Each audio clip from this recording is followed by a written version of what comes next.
All right. So with the changes in the CrossFit Games season, not just associated with COVID, but associated with new ownership, bringing the regional style situation back, but still keeping some of the positives of the sanctional season. There's just a lot going on, right? And I think that we're still kind of in a state of flux with how the CrossFit Games season is going to work going forward. We're not totally sure where this is going to settle out. But I will say that I'm somewhat optimistic about some of the changes that are being made. I think there's a lot of positives to the sanctional structure, but I also think that there was just so much happening and so much confusion in those kind of liminal years when the sanctionals were first introduced and people could qualify for the CrossFit Games in too many different ways and no one could really tell what was going on. So we're right now on the eve of sanctionals starting, semifinals starting, and it's kind of an exciting time, right? People have made it through the open, made it through the quarterfinals, and now we're going to actually see how this new structure is going to work this year. And with this, we have a lot of different programming, which is interesting. It's cool to see what different events are doing, but compared to the regionals era, there's much less standardization, much less top-down dictation of how things are going to work. So we're almost going back to the years of the CrossFit Games before regionals were run by HQ, right? Where you had were they sectionals? Yeah, sectionals, which was done at a local gym, run by that local gym. Then regionals, run by a local gym, and then that qualified people to the games. And so that was a much more kind of like bottom up organization of the system. So there's positives and negatives to that.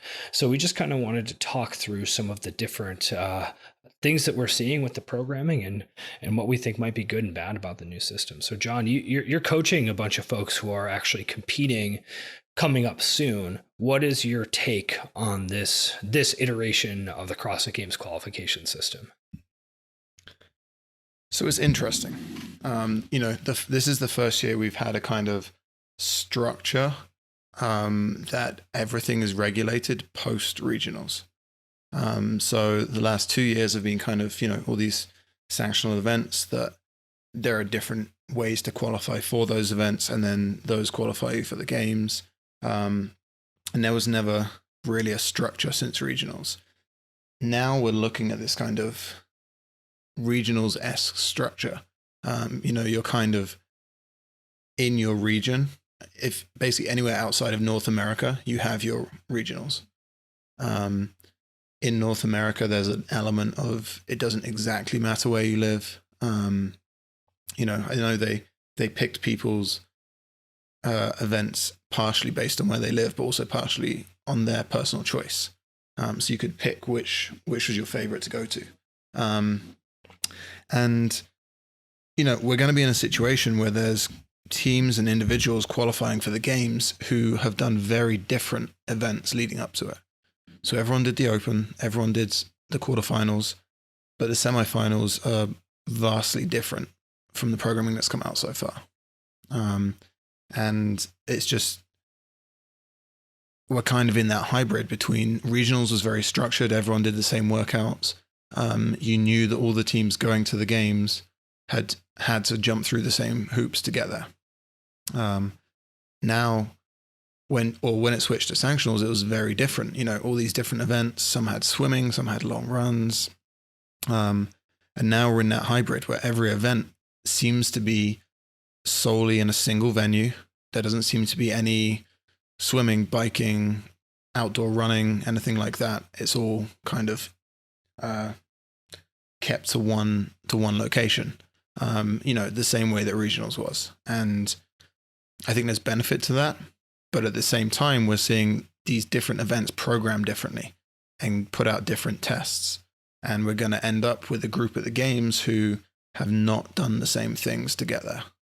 And I think it's obviously people don't know how different events are going to program, but you're going to end up with some people who would have qualified for the games, but if they'd gone to a different event, regardless of the field, they wouldn't have got to the games.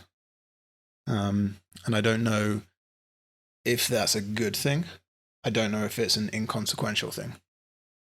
Yeah, I mean, I think that that's always been part of the process, right? At every stage of the qualification, you end up with the issue that what you needed to do in order to get to the next stage is not necessarily what is tested at that stage, right? I mean, I know I wrote an article several years ago that made the Russells mad, if anyone was around during that time, just about why the tests in the open weren't necessarily going to give you the people who would be the best performers at regionals, right? And I saw that just from athletes who I coached who, would struggle with doing hundreds of reps of chest to bar pull-ups or handstand push-ups or whatever in a single workout, but would have absolutely smashed the regionals workouts at the time in like 2013 or something like that, right? Where it's like, okay, you're someone who is well equipped to do this style of test, but not that style of test.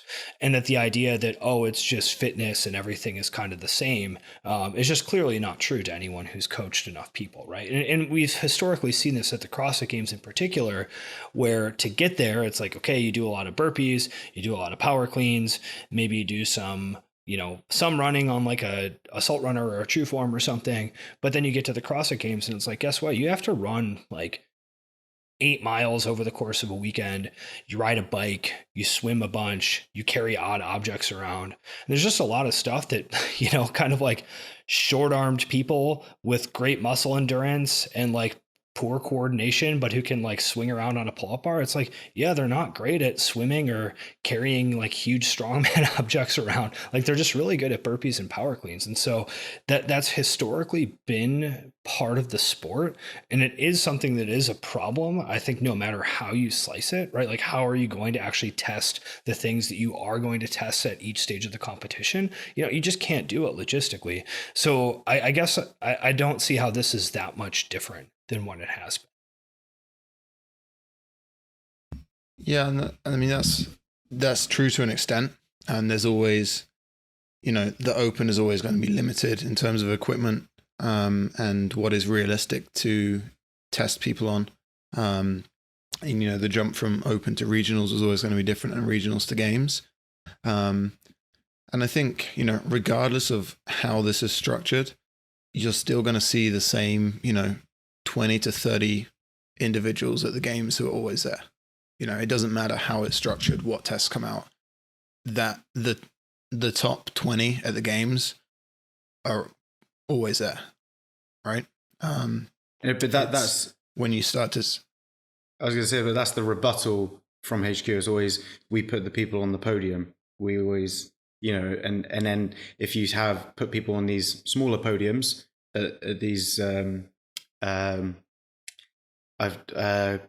semifinals, then you're always just going to have like I'm confused with the names now.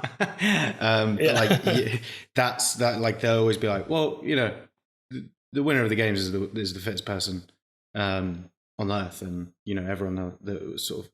But it's super frustrating for the people who are sort of just beneath that, who are potentially trying to put a lot into the sport and devoting their lives to it, and it could be the luck of the draw with a workout.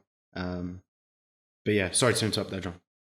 And there's probably about 40 or 50 people on the men's and women's side who are in that bracket, where it's like 15 or so people that qualify for the games aren't necessarily going to be back there next year, and all the people that were just short are going to be in the mix next year, and it's those people that affects the most, right?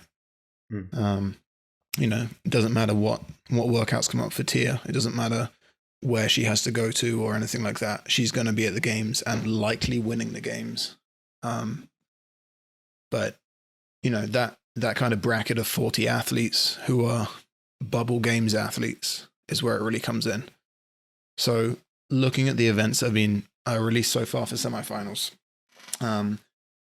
Granite Games and Mid-Atlantic are two vastly different setups. So we look at Mid-Atlantic and Granite Games, two of the North American semifinals, which have released all the workouts. And it's very contrasting styles of program.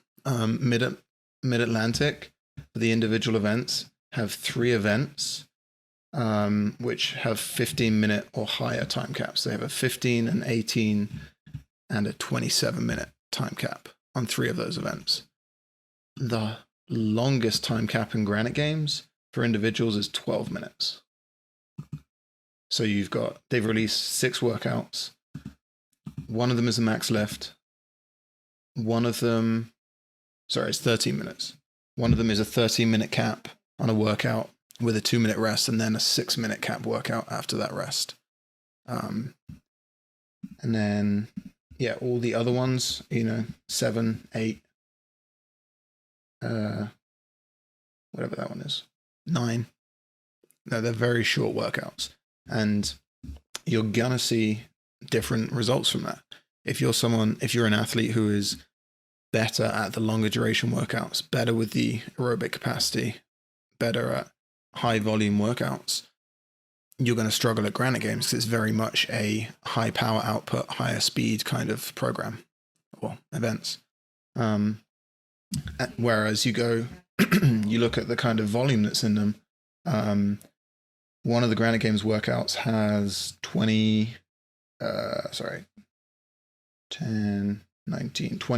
ring muscle ups for the individuals, which is, kind of moderate volume for ring muscle ups for that level of athlete. One of the Mid-Atlantic ones has 54 ring muscle ups for an individual event. You're going to see some big differences there between who can handle that. Some people can handle 24 or 54, not going to make a difference. Some people can handle 24, but 54 is just going to be way too high for them to be able to keep moving on. So you'll see these kind of variances from competition to competition that really affect those bubble athletes. And again, the top 10 at the games is largely unaffected by this. But there's going to be some people who have been at the games the last 2 or 3 years who don't make it this year. And had they been at another competition, would make it. Yeah. And I guess, the question is like, okay, is that element of uncertainty and randomness, is that good or bad for the sport? Right. And I don't necessarily have a strong opinion. I actually don't really know what I think about this, because to your point, John, right, there are some issues with standardization, sort of like I was saying earlier, where you get people going to the CrossFit Games who didn't have to run more than 1,200 meters to get there. And then all of a sudden it's like, this person looks like an action figure trying to run. They're just so rigid and they can't move. Like, this is a disaster. And that's not necessarily what you want to happen. So there is some idea of like, okay, there should probably be certain things that you make sure are tested along the way, so you don't get people showing up who are just not qualified to be at the next stage of competition. But simultaneously, from an athlete perspective, I do think that some element of uncertainty and randomness, and just things that enable someone who doesn't perfectly fit the mold of the standard CrossFitter to actually advance, that's positive, right? To Luke's point earlier, you want people who are kind of on the margins to be able to sometimes make a jump. You think about something like, let's think about the NCAA basketball tournament, right? Which I suppose you Euros, are you guys still European? I don't know if you're allowed to be called European these days, right? But I don't know how familiar you are with the dynamics there, right? But it's a single elimination basketball tournament where there's a lot of noise in what happens, and you end up with these teams that are not expected to do particularly well, advancing really far into the tournament, right? Making it into the round of 16, making it into the round of 8.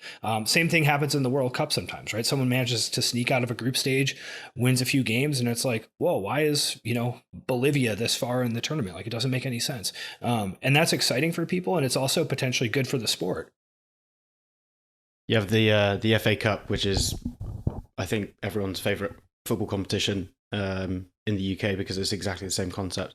But I think going back to one of the points you made quite a bit earlier, John, you were sort of saying that in North America, you obviously have people going to different events, and then in other places around the world, it's a little bit more like you just have only one competition that you can qualify for. And I think obviously with the styles of programming that might occur, I know in Europe there's 2. And I know, say, in Africa and Asia there's 1, right? But you could have almost these organizations and these head of programmers that have a very particular style, and then all of a sudden that could, say, for example, this sort of just carries on for a couple of years as is. that could sort of mean that one type of athlete is coming out of that area of the world, and you could have like a bigger discrepancy in sort of what you see, the different levels, the different abilities and things like that. Additionally, say for example, you did have events able to use sort of different types of venues, open water swimming and things like that as well. You would have people going to the games who may be great at open water swimming, and that could then therefore, it could typically, I think the athletes from Australia and New Zealand have always been pretty good in those events, right? And you could start to notice patterns like this, because people will start to try to figure out the best way that they can direct their training and how they go about competing in the sport. And then all of a sudden you've got these event organizers who essentially just become like the Dave Castro of that region. And, that's exactly how people will go about. And then the only sort of real commonality amongst all the athletes is going through the Open and also going through the quarterfinals. But still, going through those two phases of competition, there's a lot of stuff that's not tested. There's a lot of movements that are not included there. There's lots of time domains. There's lots of different variations. I think I did remember actually I think in one of the early podcasts that Dave Castro put out, he was talking about how there would be recommendations to put in a couplet under 10 minutes, a couplet or a triplet that was maybe 15 minutes, a long workout. It's similar to say how regionals used to be, where you have a more gymnastics focused workout, you have a strength workout, you have this. So I think that maybe some level of like guidelines that's a little bit more, you could say, a little bit more restrictive would be potentially a positive thing, but it would also still allow competitions to have their own little flavor in there, have and have a little bit of the best of both worlds. But I think that we sort of see this as well with the quality that exists in different affiliates around the world. I think with CrossFit being fairly hands off with stuff, you do end up seeing some crazy stuff, and even like local competitions. I think I've mentioned on here before, I've had athletes having to do 10 RM overhead squats after a bunch of shoulder to overhead and things like that, and it's like, that's not the best thing for your shoulders, really. And then I've heard of people having to do backwards box jumps. Like, what the hell is that? Like, get out of here, like, I want to see whoever you have demonstrating that, do that under fatigue with all of the other movements. I just want to see that happen, like it's so, hopefully no one does backwards box jumps in the semifinals, but you're probably going to see some crazy shit. And I think more than anything, you want to make sure that single arm rowing was my favorite of those. Or do you remember the picture of like someone doing like a they were in like a bent over row position, right? And then they had like the ring strap around their neck, and someone was doing someone was doing ring push-ups. Yeah. I was like, okay, great. What was the OC throwdown that had the high hurdle jumps? But whenever people knocked over the hurdles, they just had the legs like sticking up of the hurdles that they were landing on. Yeah. Like after one heat, they ended up putting tennis balls on them and stuff. It was set to something ridiculous where it was like you have a bunch of basic CrossFitters who just like are not explosive, and you're all of a sudden being like, yeah, you're like do like high velocity plyometrics repeatedly, and take care of your Achilles tendon. Well, I think the Europe semifinal is going to be interesting as well because of the way they structured. I'm pretty sure they went first place in quarterfinals went to one, second place went to the other, third went to one, fourth went to the other, and they just alternated the split like that, which in theory makes sense. There's not necessarily you mean in terms of like seeding athletes, correct? That's right, what you mean, right? So for the two semifinal events, which are both, they're not in person, right? They're remote. Yeah, I think they're both remote. And on paper that seems like a pretty reasonable way to split people up. And you're getting an even spread then on people's quarterfinal finishes. But again, it comes down to how they're programmed, and if they're not programmed the same way, you know, the people who are on that bubble could be at a big advantage being in one compared to the other for their ability. And there's no way to know beforehand, and there's no way for the people writing the workouts to know how it's going to affect people. But you know, I think if they're going to do it that way, there needs to be a closer look at the way they're programmed. Like I say, there's just that big standout for me of Granite Games in Mid-Atlantic, of how you can have nothing over 13 minutes at Granite Games, and you can have half the workouts at Mid-Atlantic over 13 minutes. And that's time caps. Obviously, that's not necessarily the length of the workout, but realistically, it's going to be in that kind of range. You know, we normally see individuals and teams that hit the time cap at these events, so you know it's going to be around there. I don't know that there's a better way to do it, but I think there will need to be a look at it after all the events are finished and after the games have happened, and we see how, you know, people stack up there, and see if there's a better way to not necessarily even the playing field, but to have a more consistent and more unified approach to programming there. Yeah, I think it's a matter of it's all trade-offs, right? It's like, okay, you know, how much do you want to make sure that everyone who moves to the next stage of competition, be that from the open to quarterfinals, from the quarterfinals to the semifinals, from the semifinals to the games, like each of those transitions, how much do you want to make sure that they can do certain things, right? That you're testing for the right stuff, which, as we sort of discussed, there's going to be people on the margins. And if you don't test for the right thing, you end up with a bunch of people moving on who aren't prepared for the following stage. And like, that's not good for the sport, right? That creates a lot of frustration and confusion, disenchantment, whatever, right? People are kind of okay with like, okay, I didn't make it, you know, but when there's the 405 deadlift, GHD running workout or whatever at regionals, people are like, these people can't deadlift 405. Like, what the hell is going on? It's like, well, yeah, the test that led to that did nothing to select for someone who's strong enough, you know, and that's potentially a problem. But then one of the team workouts for the Torium Pro, which has already happened. I was watching the first heat for it, and it was essentially Amanda with bar muscle ups. So the teams are doing synchro bar muscle ups, synchro snatches, and one of the teams was really struggling to do bar muscle ups. Like round one, both their women were struggling to get on top of the bar, and it's, you know, all right, they're maybe not one of the teams that was in the running to get to the games, but I think the way the open and quarterfinals are programmed was they were kind of light on the gymnastics. There was one open workout, there was two quarterfinal workouts with the rope climb pistol and the handstand push-up. But you could have someone completely tank on the pull-up bar in the open, and they don't have to touch a pull-up bar again. Right. Yeah, because the open doesn't matter that much, right? You just have to get through it, which actually, I think that's good. I like that structure better, but it does create that problem. And especially on a team, you could have someone that didn't complete any bar muscle-ups be on your team because of the way the scoring works. Yeah, so to only have one event across the two first sections that had anything to do with the pull-up bar, again, we get to the semifinals and you've got teams which are supposedly the top 20 teams in Australia and New Zealand, and not everyone on the team can do like string bar muscle-ups together.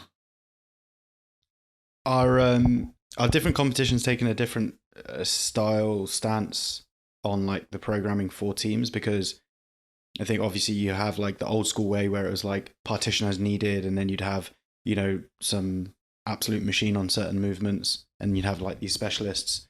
And then I think they made a bit more of a shift where it was like, okay, now everyone has to do exactly the same workload, so it became down to, you know, sort of more typical what we would generally see in CrossFit. But like, and is it sort of now competitions taking liberties and programming things different ways, or are they sort of all taking this sort of similar route, would you say? Because that really affects, like, that is essentially just a different sport to a certain degree, especially on the team side compared to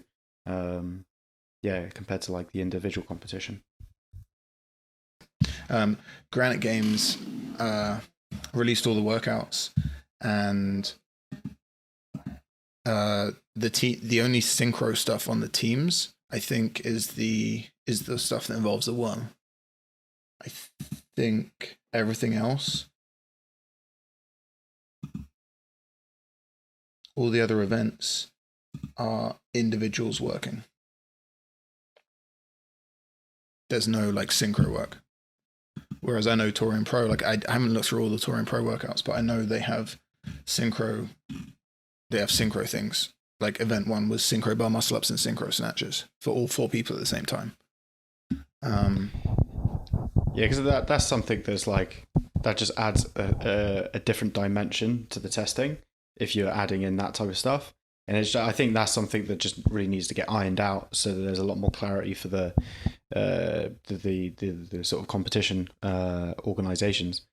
But I think one of the things that might occur is that like this structure will remain the same, because I know that CrossFit are really trying to actually create a little bit more sort of clarity and a little bit more consistency with how they do things. Obviously, they need to refine it, but you know, I wouldn't be surprised if like there was no changes from it and it was just like, yeah, the fittest people are on the podiums in every semi-final. The fittest people are on the podium at the games. That's what matters. Yeah, I wouldn't be surprised. But you know, you never know. You may have just like what you could say, old school, short, fast, heavy barbells, you know, fast gymnastics coming out of one area of the world, and you might have, you know, people coming out of another area of the world who are just into, you know, long chippers and things like that, and might add something that's a little bit interesting. We never know. Yeah, I mean, I do think that, you know, one thing I'm optimistic about is that we're probably going to see some iteration. And I do think that new leadership is going to try to iterate in a way that makes things better, as opposed to just arbitrarily pick something and decide to do it. So, you know, we'll see what happens over the next few weeks, and then we'll see what happens in a full season without a pandemic raging. And hopefully we find the right trade-off for everyone. Yeah, we'll see how that goes.